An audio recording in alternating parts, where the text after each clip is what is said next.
Dear my student, आज हमारे channel पर आपके लिए हम जीएस के बारे में बताएंगे। और आप जानते हैं कि वर्तमान समय प्रतियोगिता का समय है। विभिन्न प्रकार की कॉम्पिटिटिव एग्जाम आपको फेस करना है। जब तक आप कॉम्पिटिटिव एग्जाम फेस नहीं करेंगे तब तक आप जीवन में आगे नहीं जा सकते हैं और एक अच्छा करियर नहीं बना सकते हैं। इसलिए आपको एक विशेष रणनीति के तहत किसी भी प्रतियोगी परीक्षा को पास करने के लिए कार्य करना होगा। और आपको मैं बताना चाहता हूं कि कोई व्यक्ति ऐसा नहीं है जो प्रतियोगी परीक्षा को पास नहीं कर सकता, फेस नहीं कर सकता, क्वालिफाई नहीं कर सकता। हर व्यक्ति में क्षमता है, वो क्षमता आप में भी है। आप भी सिलेक्शन पा सकते हैं। आप अगर लगन से, मेहनत के साथ में एक निश्चित रणनीति के क्षेत्र में रणनीति से कार्य करते हैं तो आप 101% मैं कह रहा हूं आपको सफलता आपके पैर छूएगी। इसलिए आपको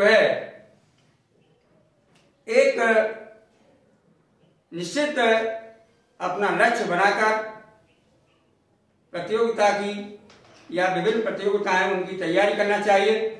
और तो आप रेडी हो जाए, मैं आपके साथ में मेहनत करेंगे तो आप भी मेहनत करें, मैं आपसे इसकी अपेक्षा रखता हूं।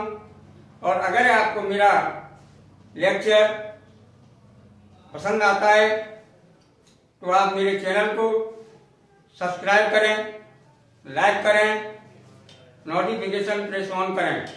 ओके डियर माय स्टूडेंट्स, आज मैं आपको केवल इतना बताऊंगा कि आखिर जीएस में क्वेश्चंस कैसे आते हैं, किस किस फील्ड की हमें इसमें स्टडी करना होता है। तो देखिए यहाँ आप इसमें देखें जीएस को अपन सामान्य अध्ययन कहते हैं। इसका पूरा फुल फॉर्म जो होता है जनरल स्टडीज। अब सामान्य अध्ययन किसका?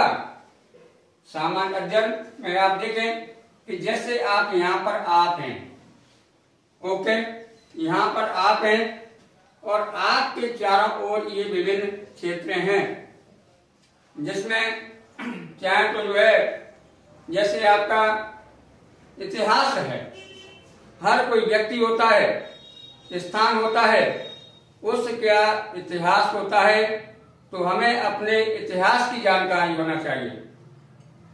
जैसे हमारा देश भारत है तो हमें भारत के इतिहास की, सभ्यता की जानकारी होना चाहिए। चाहे वो प्राचीन भारत का इतिहास हो, मध्यकालीन भारत हो, चाहे वो आधुनिक भारत हो। फिर विभिन्न सभ्यताएं हुई अपनी, जैसे सिंधु सभ्यता है या जिसको हड़प्पा सभ्यता भी कहते हैं, वैदिक सभ्यता है ना। इनके बारे में हमें स्टडी करना है। इसके बाद में भूगोल, हर क्षेत्र का अपना एक जियोग्राफी होती है, तो जियोग्राफी से संबंधित अपने क्वेश्चंस होते हैं। और हर देश की या समाज की जो शासन व्यवस्था है या शासन प्रणाली है या तो उससे संबंधित हमारे क्वेश्चंस विभिन्न प्रतियोगी परीक्षाओं में पूछे जाते हैं।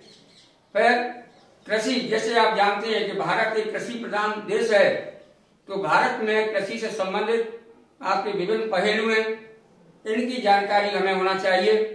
अब इसके साथ में हमें यहाँ पर मृदा के बारे में भी स्टडी होना चाहिए, ठीक है ना।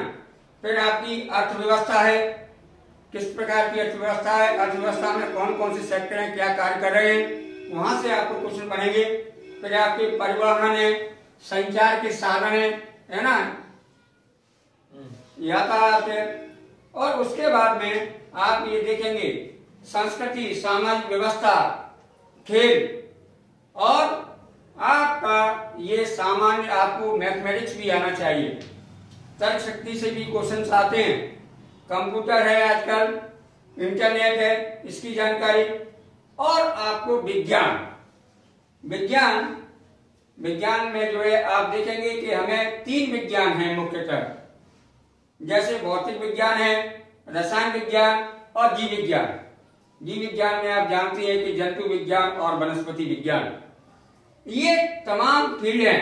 इसके अतिरिक्त हमारे आसपास में वर्तमान में क्या घटनाक्रम घट रहा है, उसका भी अध्ययन हमें करना चाहिए, करना पड़ेगा, क्योंकि वर्तमान समसामयिक घटनाओं का ज्ञान एक प्रतियोगी को होना अति आवश्यक है।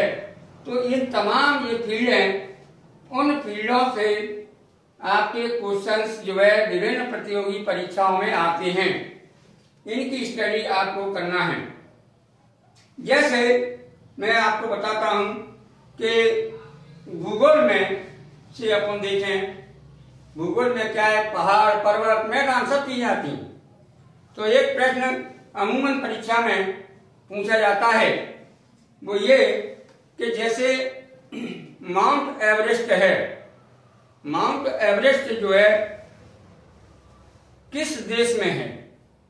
उसमें ढेर सारे ऑप्शन होते हैं, जैसे नेपाल होगा, भारत है, भूटान है ना, और जो है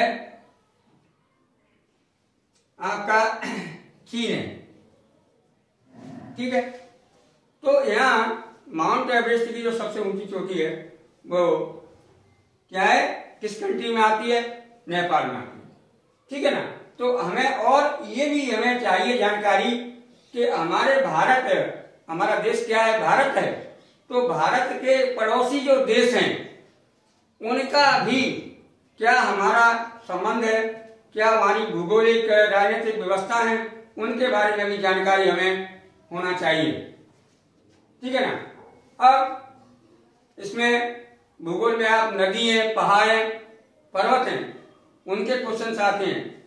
अगर किसी राज्य की आप स्टडी कर रहे हैं, राज्य प्रतियोगी परीक्षा की, तो उसमें जो है संबंधित जो है राज्य की जियोग्राफी का अध्ययन अनिवार्य है। और जब वैसे आप भारत की जियोग्राफी का अध्ययन कर लेंगे तो आपको पूरी जानकारी अवेलेबल हो जाएगी। जैसे मध्य प्रदेश के प्रतियोगी हैं, अब उनको ये मालूम होना चाहिए, भूगोल में देखा जाए कि जैसे नर्मदा नदी है, नर्मदा नदी है, अमूमन परीक्षा पूछी जाती है कि मध्य प्रदेश की जीवन रेखा किसको कहा जाता है? नर्मदा को कहा जाता है। ठीक है ना। अब शासन प्रणाली पर भी कई क्वेश्चंस बनते हैं, जैसे हमारे वहां पर किस प्रकार की शासन व्यवस्था है। तो आपको पता है कि हमारे वहां पर प्रजातांत्रिक शासन व्यवस्था है, क्योंकि आपको पता है कि भारत विश्व का सबसे बड़ा लोकतंत्र है। ठीक है। अब लोकतंत्र में विभिन्न जो व्यवस्थाएं हैं, जैसे हमारा शासनाध्यक्ष के बारे में कि शासनाध्यक्ष का चुनाव कैसे होता है ना, वो जानकारी हमें होना चाहिए। राष्ट्राध्यक्ष का चुनाव कैसे होगा और उसका कार्यकाल क्या रहता है ना। फिर हमारी संसद है, संसद के कौन कौन से घटक हैं।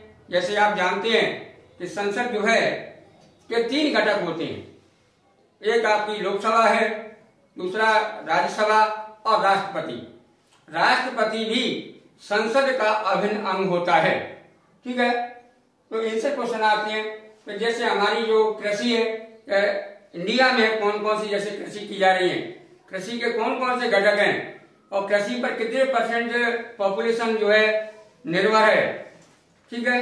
उसमें मुख्य फसलें कौन कौन सी होती है, उन फसलों का उत्पादन क्षेत्र भी हमें अध्ययन करना है। फिर मृदा, किस प्रकार की मृदा में कौन सी कृषि उचित रहेगी, उसका कितना क्या प्रोडक्शन होगा और उस मृदा के क्या जनरल कैरेक्टर फीचर्स होते हैं, इनकी जानकारी हमें होना चाहिए। ठीक है। इससे संबंधित क्वेश्चन आएंगे आपके। उसके बाद जैसे सामान्य गणित है, मैथ्स का लॉजिकल जो क्वेश्चन है जो आपके डेली यूज में उपयोग हो रहा है, वो गणित आपको यहाँ आना चाहिए। उसके साथ में तर्क शक्ति है, कंप्यूटर का ज्ञान। कंप्यूटर आज बहुत बड़ी आवश्यकता है।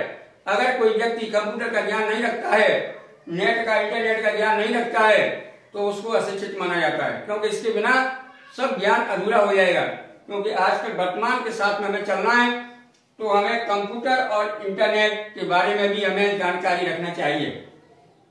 फिर आप देखेंगे कि विभिन्न प्रतियोगी परीक्षाओं में विभिन्न प्रकार के खेलें हैं, उन खेलों से संबंधित प्रश्न पूछे जाते हैं, चाहे वो हॉकी हो, क्रिकेट हो, वॉलीबॉल हो, है ना, और विभिन्न प्रकार के जो इनसे संबंधित आपके पुरस्कार हैं, ठीक है, खिलाड़ियों के नाम हैं, और आपका जो विज्ञान में आप देखेंगे आजकल ये देखने में मिल रहा है कि विज्ञान से काफी प्रश्न पूछे जाते हैं। तो विज्ञान में जैसे आपके मूलतः 3 साइंस हैं, भौतिक साइंस या physics, chemistry and biology. Okay, तो आपके कंपटीशन में सामान्यतः ऐसी साइंस पूछी जाती है जो डेली यूज में आपको आती है। तो ये तमाम चीजें हैं, जैसे इसमें खनिज है, मिनरल्स हैं, है ना, उनकी जो है जानकारी आपको होना चाहिए। कोई जीव है, उसके क्या न्यूट्रिएंट्स वगैरह चाहिए, है ना, तो इन सब की चीजें हमें एक जनरल नॉलेज होना चाहिए। तो मतलब सामान्य अध्ययन का मतलब ये होता है कि आपके आसपास जो भी है, कोई सा भी फील्ड हो, हर फील्ड की, चाहे वो पर्यावरण हो, उसके बारे में आपको जानकारी होना चाहिए, और सामान्य नॉर्मल जानकारी। और विशेषकर आपके लिए ये जो स्टडी है कि एनसीईआरटी की जो किताब हैं, पुस्तकें हैं, वो बहुत अच्छी रहती हैं स्टडी के लिए। तो उसमें आप उनको केवल जो है क्लास 3, 4 से 10th तक का जो विषय वस्तु है उसका प्रॉपर स्टडी अगर आप सभी सब्जेक्टों की करते हैं तो आपको जो है जीएस में इतना हो जाओगे कि आप कोई सी भी परीक्षा, यहाँ तक कि स्टेट लेवल के साथ साथ में सेंट्रल की भी जो परीक्षा है, चाहे वो एसएससी हो, रेलवे हो, यूपीएससी हो, पीएससी हो, मध्य प्रदेश की जो है आरक्षक हो या एमपी कैट हो, वे सब परीक्षाओं में आपको ये काम आएगा और आप श्योर जो है सक्सेस अभ्यर्थी बनेंगे। तो मेरी आपसे जो है उम्मीद है कि, और आपको शुभकामनाएं भी है कि आप जो है रणनीति बनाएं और प्रतियोगिता के लिए तैयार हो जाएं। मैं आपके साथ हूं, आप मेहनत करें, मैं आपके साथ मेहनत करूंगा। ठीक है, आज की क्लास इतनी होगी। ओके, धन्यवाद।